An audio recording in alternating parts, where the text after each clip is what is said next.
Boa noite. Boa noite. Paz entre Rússia e Ucrânia.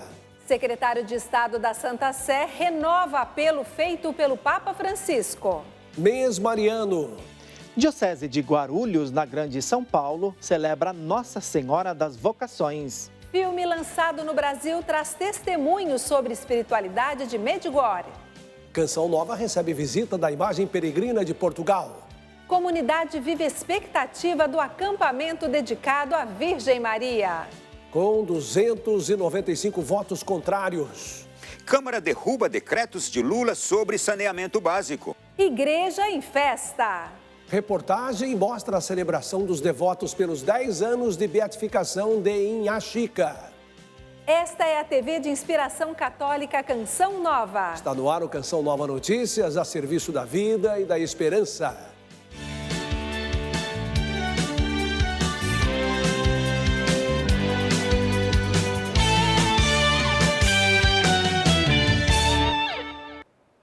O secretário de Estado da Santa Sé, cardeal Pietro Parolin, expressou grande surpresa com as declarações dos governos da Rússia e da Ucrânia, dizendo que não estavam cientes da iniciativa de paz do Vaticano para um cessar-fogo entre os países.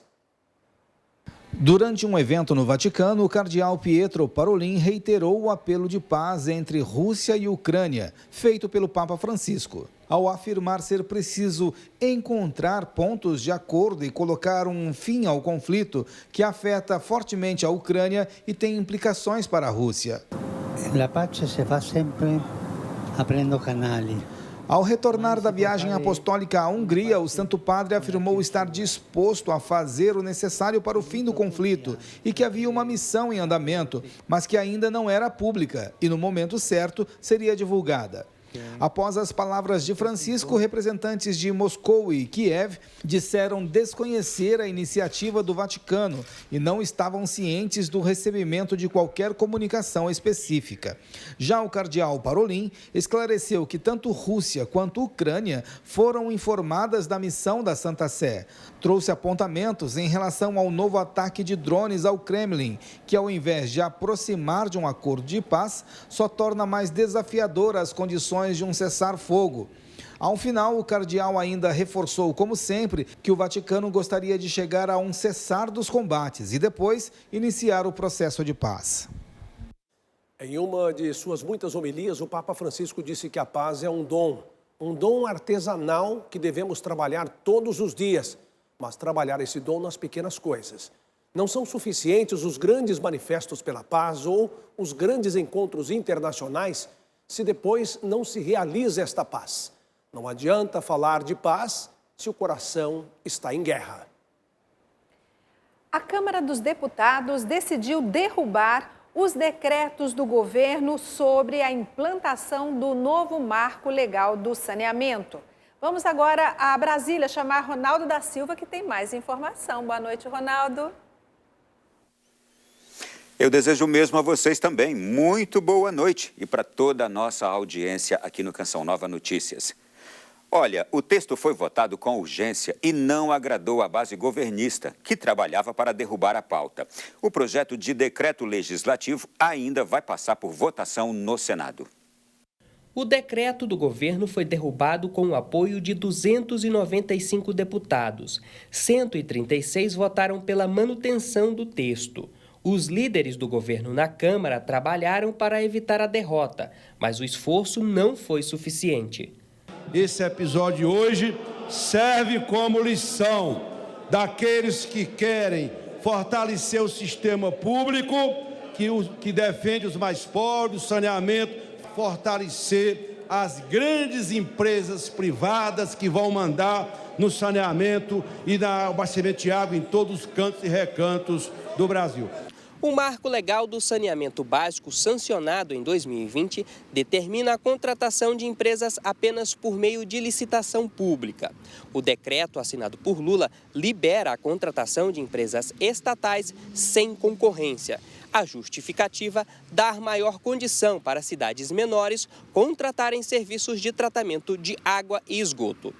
O decreto do governo também liberava os prestadores de serviço da comprovação de regularidade financeira e permitia a contratação de empresas de forma provisória.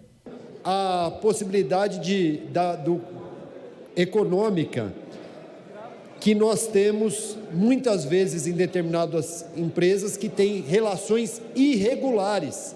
E essas relações irregulares e precárias estão inscritas no decreto presidencial. As mudanças na lei sobre saneamento básico são debatidas no Congresso desde 2018. O texto final tem como objetivo aumentar as taxas de tratamento de água e esgoto nas pequenas cidades.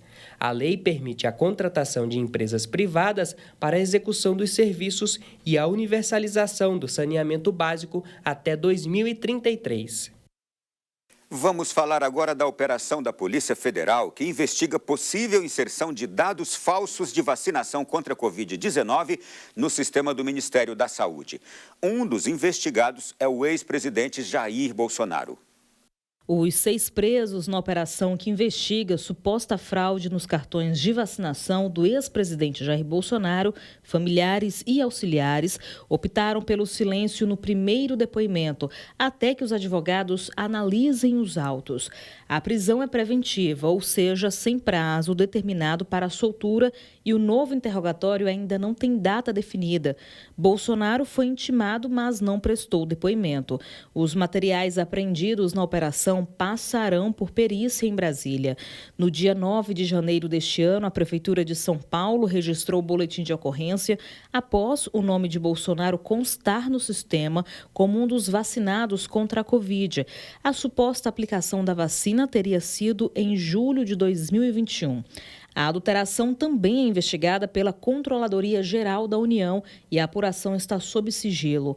Bolsonaro reafirmou que não se vacinou contra a Covid e disse que não houve adulteração nos dados do cartão. Uma servidora de Duque de Caxias contou à Polícia Federal que foi coagida a fornecer a própria senha para que o banco de dados da vacinação do município fosse alterado. A partir desse depoimento, a investigação sobre o suposto esquema de fraude no registro vacinal terá uma frente nova e mais aprofundada. O presidente Luiz Inácio Lula da Silva chega amanhã a Londres para participar da coroação do rei Charles III. O evento contará com a presença de diversos chefes de Estado que serão recebidos pelo monarca britânico. Aos 74 anos, Charles tornou-se rei no ano passado, após a morte de sua mãe, a rainha Elizabeth II, que reinou por 70 anos. A cerimônia da coroação de Charles vai acontecer no sábado, na abadia de Westminster. Antes da recepção, Lula vai se encontrar com o primeiro-ministro britânico Rishi Sunak, chefe de governo do Reino Unido. E mudando de assunto, o Comitê de Política Monetária, Copom, decidiu manter a taxa de juros básica da economia, a Selic, em 13,75% ao ano. A decisão unânime foi divulgada após uma reunião realizada nesta quarta-feira. A Selic é o principal instrumento do Banco Central para manter sob controle a inflação, que é medida pelo Índice Nacional de Preços ao Consumidor Amplo, o IPCA. Para este economista, a manutenção da taxa em 13,75% ao ano revela uma política de juros ainda mais alta. E significa que todos aqueles que dependem de recursos financeiros, ou para compras a prazo, ou que estão endividados, ou que querem fazer um empréstimo para tomar um negócio, né, vão ter dificuldades, né? A economia vai continuar travada em função desse juro que é muito alto. O comunicado divulgado pelo Banco Central destacou que episódios envolvendo bancos no exterior têm elevado a incerteza a respeito das condições financeiras, o que requer contínuo monitoramento. Segundo a instituição, os bancos centrais das principais economias seguem determinados em promover o equilíbrio das taxas de inflação conforme suas metas. O que significa para este outro especialista que o cenário de alta inflacionária deve permanecer em 2023. Neste caso, a orientação para o consumidor brasileiro é manter o planejamento familiar e adiar compras a prazo. O que o Banco Central brasileiro quis dizer com isso na nota de ainda a persistência da dificuldade no cenário externo é justamente porque a inflação se mostra resiliente ainda, se mostra persistente, né? Importante observar que vindo desde a pandemia, né? Onde a inflação subiu muito rápido, né? E ela agora está permanecendo. Então, os bancos centrais, principalmente o Banco Central Brasileiro, não vai hesitar em manter essa taxa de juros em 13,75 ou até mesmo fazer novas altas. E hoje tem o programa Além da Notícia aqui na TV Canção Nova. Nós vamos falar do novo modelo de evangelização que está sendo inserido nas dioceses e paróquias do Brasil, o SINE, Sistema Integral de Evangelização. Este projeto propõe viver e transmitir de forma permanente a fé católica. Quem estará comigo no estúdio é a Ellen Márcia, presidente do SINE Brasil. Nós primeiro cuidamos de organizar a vida interna da paróquia, não é? Para que esses que estão dentro possam experimentar, ter uma experiência até pessoal, não é? De Jesus Cristo. Organizamos a paróquia no seu território para que colocamos a igreja também em saída e a partir dessas pessoas que são reavivadas, não é? Dentro da paróquia, nós começamos um trabalho então, de visita permanente, casa por casa, né? A partir de pessoas que vivam em pequenas comunidades eclesiais, não é? Então, estruturando dentro, nós conseguimos as forças vivas para buscar os que estão fora, através até de um testemunho de vida. A igreja, ela atrai. Não é? Se ela viver plenamente sua tarefa, é uma igreja que verdadeiramente atrai. Então, o que nós precisamos passar agora, e todos os documentos dizem, por uma conversão pastoral. Uma conversão pastoral que reorganize nossa tarefa. Não é? E aí, com toda certeza, nós, tendo uma igreja aberta à dimensão missionária, ela tem uma porta de entrada, ela tem como acolher os afastados, né?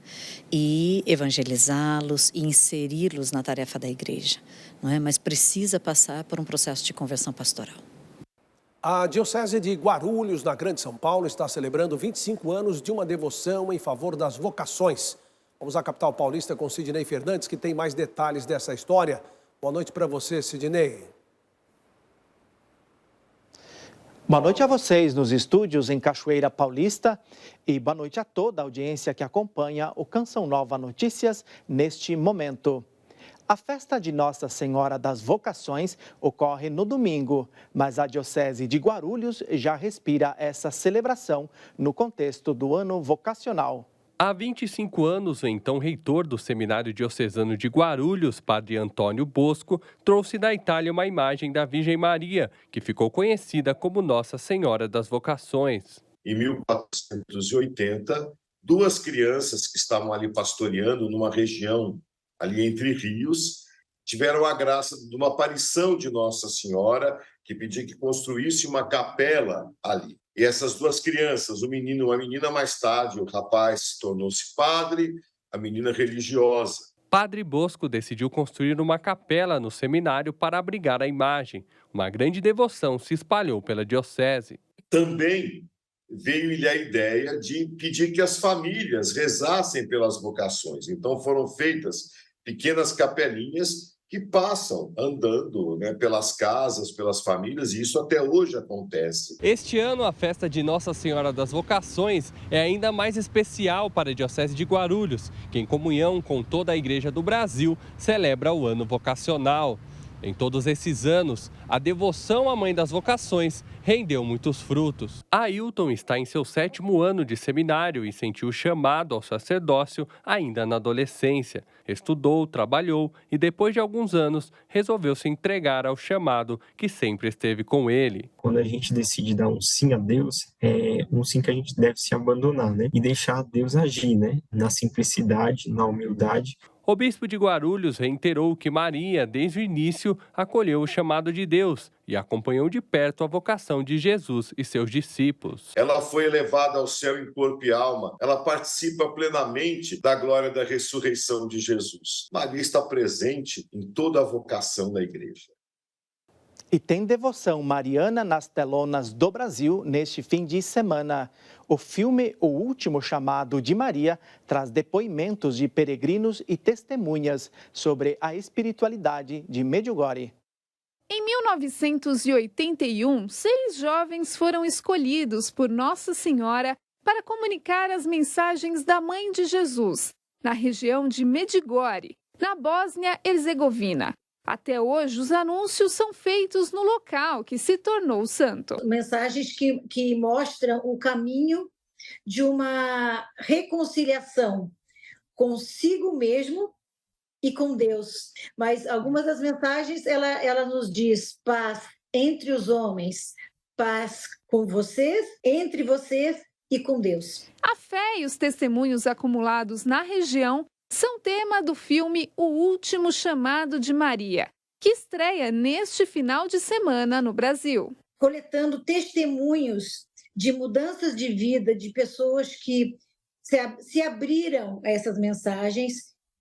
Algumas até nem foram a Medjugorje, mas se abriram essas mensagens. Além dos testemunhos de devotos e peregrinos, o filme também traz relatos de vocações e movimentos católicos fortalecidos a partir das mensagens da Rainha da Paz. Algumas histórias contadas no longa são de 2 brasileiros, Padre Antonello Cadedu, fundador da Aliança de Misericórdia, e irmã Kelly Patrícia, fundadora do Instituto Hesed.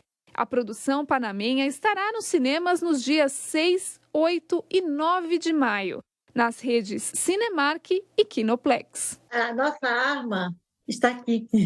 A nossa arma está ao alcance de nossas mãos. Se estivermos com o terço nas mãos e o coração aberto, não temos limite. A única salvação, o único caminho é sua presença aqui em nosso meio. Voltamos com o Canção Nova Notícias agora para falar de alimentação, que vai muito além de ter uma dieta, né, Adriana? Porque é necessário saber se o que ingerimos ajuda o nosso corpo para que funcione bem e esteja protegido, ou seja, com bom sistema imunológico, né? É isso mesmo, Reinaldo. E uma boa alimentação, ela previne doenças e até pode evitá-las. O ato de comer não significa que você esteja alimentando bem o seu corpo. Matar a fome, te mata a fome com qualquer alimento. Um alimento com excesso de gordura saturada vai matar a nossa fome. Mas aquilo não vai dar o suporte para que nosso organismo se nutra da forma saudável. A boa alimentação ajuda no desempenho das atividades, a ter um bom sono, boa concentração e a evitar doenças. Exemplo, diabetes, hipertensão, que é a doença crônica mais comum que temos aqui no Brasil. E o câncer também. Desde a infância, você já vem cuidando da sua alimentação, evitando o excesso de carboidratos simples, o excesso de açúcares. Isso faz com que ou você tem um hábito saudável, ou você não tenha diabetes, ou você retarde o surgimento dela. José Renildo sofre com diabetes e procurou um especialista para poder regular as taxas do açúcar. Eu vim aqui pedir socorro a ela, né? Para ver se... Que eu tenho certeza que tudo eu não vou fazer. Mas uma boa parte eu vou tentar fazer para o meu bem. Aqui em Aracaju, o ambulatório de nutrição do Hospital Cirurgia funciona como espaço de aprendizagem e oferece atendimento gratuito à população. Ele vai lhe auxiliar no processo de aprendizagem de alimentação. Eu como tudo, agora como pouco. Porque se eu disser que eu não como gordura, eu estou mentindo. A orientação dos profissionais é desembalar menos e descascar mais. Quando você vai montar um produto para a indústria, ele vai ali, não somente com o custo da embalagem, mas vem coisas que fazem com que ele tenha mais vida de prateleira. Então, são aditivos químicos que fazem algum malefício para a saúde. Diferente de uma fruta. A fruta ela tem uma validade muito curta, então ela não tem aditivo, ela não tem nenhum conservante. E seu José vai tentar seguir o direcionamento da nutricionista. Eu sou enjoado para comer, mas vou fazer o máximo. Olha, a alimentação correta não só faz bem, a alimentação correta pode salvar a nossa vida e ampliar o tempo de vida que nós temos. E agora, chegamos à hora da previsão do tempo com Yara Naíris. Um fenômeno atua no interior do país e inibe a formação de chuvas nos estados. Yara, que fenômeno é esse, hein? Boa noite. É a subsidência do ar, Adriana. Boa noite para vocês e a todos que estão ligadinhos na TV Canção Nova. Vamos entender o que é este fenômeno. São sistemas de alta pressão que movimentam o ar de cima para baixo, o que inibe a formação de nuvens de chuva. Portanto, na área central do país, a queda da umidade, o tempo fica mais seco. No Mato Grosso, Goiás, São Paulo, Minas Gerais e Rio de Janeiro. A chuva é mais pontual e fraca no sul de São Paulo, norte do Espírito Santo e oeste do Mato Grosso do Sul. As temperaturas ficam mais frescas à noite e madrugada nestas áreas devido ao ar polar que ajuda na formação da subsidência. Cuiabá atinge mínima de 23 graus e Rio de Janeiro 20 graus. Ainda não é uma queda significativa, mas já vemos a diferença. Os temporais persistem sobre o território, representado em vermelho, principalmente na região norte, por causa das instabilidades que vêm da zona de convergência intertropical. E no sul, a frente fria se afasta e um sistema de baixa pressão mantém as chuvas do norte do Rio Grande do Sul, passando por Santa Catarina até o sul do Paraná. A máxima fica abaixo dos 26 graus nas capitais. Reinaldo, Adriana, volto com vocês. Obrigada, Yara. Adriana, quando você era criança, que profissão você queria seguir? Olha, eu pensava em ser aeromoça ou guia de turismo para viajar o mundo. Maravilha, hein? Agora a gente vai conhecer então a história do Caio, um menino de Belo Horizonte que sonha em ser bombeiro e hoje recebeu uma surpresa da Corporação de Minas Gerais.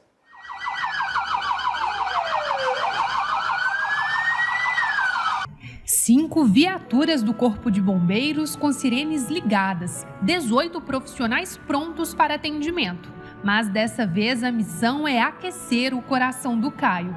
Para entender por que essa visita é especial, é preciso conhecer a história do garotinho. Há 4 anos, Caio recebeu o diagnóstico de visão subnormal, alteração que não pode ser corrigida com o uso de óculos convencionais. Recentemente, a família passou a conviver com nova doença, leucodistrofia. Os médicos começaram a discutir, falando que a leucodistrofia era o movimento do corpo, que ele perde a saída do corpo, que é os movimentos, né? Para poder segurar um prato, os copos caíam muito. Na verdade, ele tem uma cicatriz que ele não consegue nem cicatrizar, de tanto que ele caía ali. A família convive com o desafio do tratamento, já que a perda de visão se intensificou. Mas o garotinho de 8 anos preserva os sonhos da infância. A ideia de conhecer um batalhão de bombeiros se tornou experiência realizada. A visita recente a uma unidade da corporação em Belo Horizonte teve direito a usar roupão de combate a incêndio, tripular viatura e conhecer cães que atuam em buscas. O visitante também marcou a corporação, que decidiu retribuir o carinho na manhã dessa quarta-feira.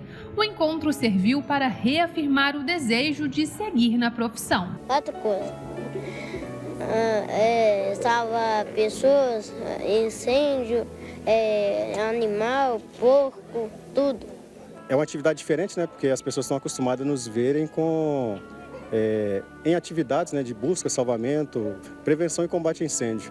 Mas quando, na verdade, a gente move uma ação social dessa, isso aí alimenta os corações de todos os bombeiros, porque está dentro de cada um sempre o lema salvar vidas. Para Caio, um carinho. Para a família, esperança de alcançar o tratamento adequado para o pequeno. Bombeiros, vidas, salvar, Caio!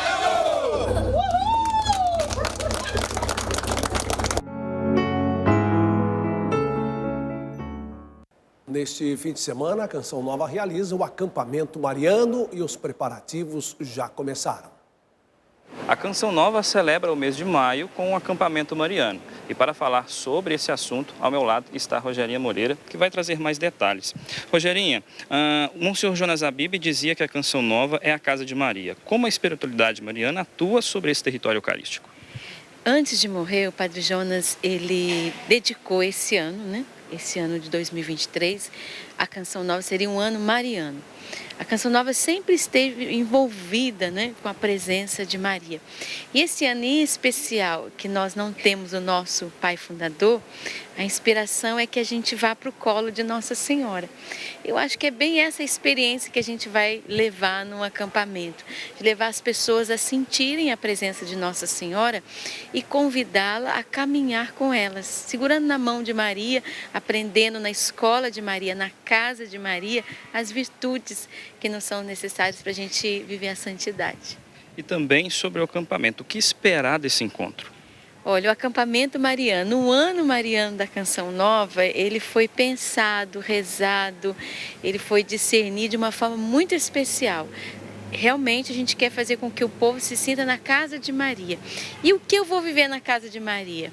Eu vou viver consolação, formação, eu vou ter a presença materna de Maria em meio às minhas tribulações, vou saber como lidar com elas, enfim, será um tempo de orientação, de escuta à Virgem Maria. E a grande providência de Deus foi a imagem peregrina de Fátima, passando pela Canção Nova justamente essa semana. Obrigado, Rogerinha, por sua participação aqui conosco. Lembrando que o acampamento tem início nesta sexta-feira, às 17h50, com o Terço Mariano. E a programação segue até o domingo. Matheus Alves, de Cachoeira Paulista, para o Canção Nova Notícias. E a imagem peregrina de Nossa Senhora de Fátima visitou a comunidade Canção Nova. Vinda de Portugal, a réplica chegou ontem à Cachoeira Paulista, interior de São Paulo. Hoje, a Virgem Santíssima esteve presente nas celebrações desta quinta-feira de adoração.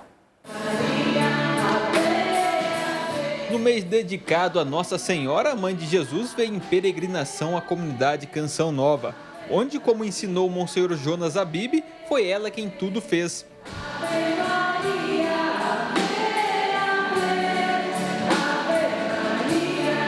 A imagem peregrina de Nossa Senhora de Fátima chegou ao Brasil no último domingo e foi recebida no Aeroporto Internacional do Rio de Janeiro. A vinda da imagem ao país aconteceu através da Associação Arquidiocesana Tarde com Maria, a única no mundo com uma réplica da Capela das Aparições de Portugal. A senhora começa a sua peregrinação em 1946 pelo mundo e já deu algumas 1000 voltas por todos os países, agradecer pelo fim da pandemia e pelo fim da guerra. Nós ainda não podemos agradecer o fim da guerra, mas pedimos a Nossa Senhora que a guerra da Rússia com a Ucrânia termine. A visita da imagem peregrina de Nossa Senhora de Fátima representa um momento de alegria, pois a presença materna da Virgem Maria faz parte da história da comunidade. Não é por acaso que Monsenhor Jonas Abib afirmou em suas pregações e documentos que a Canção Nova é a casa de Maria. É uma confirmação realmente que a Canção Nova é a casa de Maria, né? Quando a gente recebe a visita da mãe que sai para vir de Portugal até aqui para fazer essa peregrinação, e nós recebemos esta graça, confirma aquilo que é a vocação da Canção Nova, né? A casa de Maria, a casa da formação. Nossa Senhora traz uma mensagem própria para o mundo, tanto que lá em Fátima se diz que é o altar do mundo, mas traz uma mensagem para cada pessoa que, amando Jesus Cristo, tem para com a sua mãe um carinho todo especial e sabe que encontrar-se com ela, encontrar-se também com Jesus. Por causa da imagem peregrina, Samuel veio participar das celebrações desta quinta-feira de adoração na Canção Nova. Eu tive a graça também de receber do milagre também através dela, então a cada dia eu tenho mais essa proximidade com Nossa Senhora. Tá junto, segurando o terço, como segurando no manto de Nossa Senhora.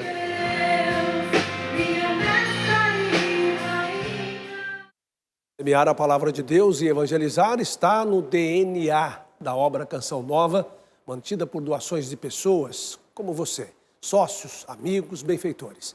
É a sua doação que impulsiona a evangelização. Vejam só, nós estamos com 11% de nossa meta na campanha do projeto Dai-me Almas nesse mês de maio. Acesse clube.cançãonova.com, vá lá, faça a sua doação. Se preferir, doe pelo Pix. É simples, fácil, rápido.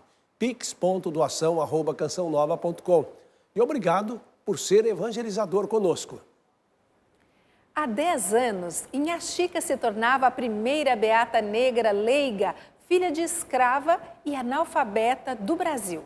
A fama de santidade espalhou pelo sul de Minas Gerais e ganhou todo o país.